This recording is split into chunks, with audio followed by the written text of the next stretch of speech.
During this adventure that we call life, you can never be too sure how a simple conversation may change your path.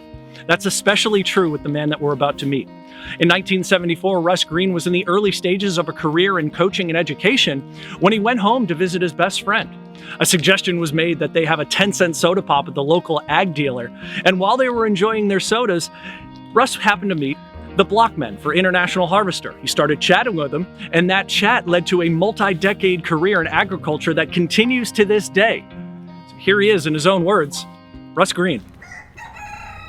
I would bale hay and vaccinate turkeys and maybe work hogs and do, hourly jobs in the agricultural realm, but not coming from the land or not having a farm, it wasn't in my wheelhouse.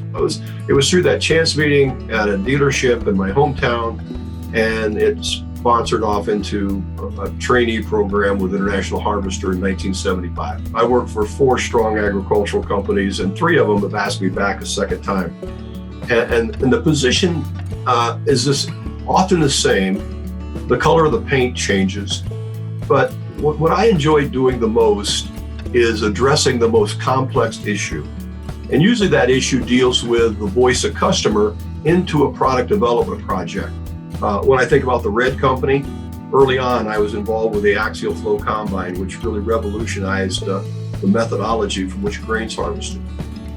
Later in that company, I worked on the Magnum tractor project.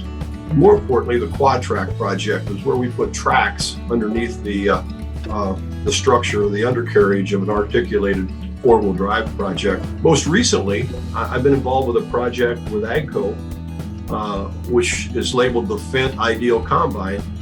When I joined AGCO in 2013, that project was very immature, starting. And we were working with dealers at that time that were giving us advice on how we could change the grain harvesting business. There's hardly a part on the Ideal Combine that was in place with AGCO before that combine was launched in 2018. I like the complexity and solving the inner workings of differences of opinion, because not everybody agrees on what's going to get the most investment. Not everybody agrees with how quickly you're going to come to quality conclusions on the project, but the more complex the project, the more fun it was. I make the statement that people go where they're invited, and I was invited to go to a number of places. Then you stay where you're appreciated. And when that appreciation wanes and you start to feel taken for granted and there's more opportunities or different opportunities, you reach out for that opportunity and you travel to it. I'm certain that I know people I wouldn't have known. I've learned things I wouldn't have learned. I've solved problems I wouldn't have solved and created mistakes I wouldn't have created had I not moved around to the different companies. The appreciation of ag has gone straight up in the last year, but the science of ag is underappreciated or less known, if you will, simply because we have fewer people that their childhoods came up in an agrarian society. They didn't grow up in a small town, they're growing up in Chicago. But you could inverse that and say what the agricultural society misunderstands about industrialization is pivoted to what the industrialist misunderstands about agriculture. But agriculture is a great place to be. In fact, we are attracting more young graduates back into agriculture because of the excitement, because of the technology that's being placed in our equipment, because of the data that's taken from our equipment that we make decisions from. So it's an exciting place to be. Of course, I'm always an optimist about it. My 45 years in it have served me very well. But the next 15 are going to be kind of neat.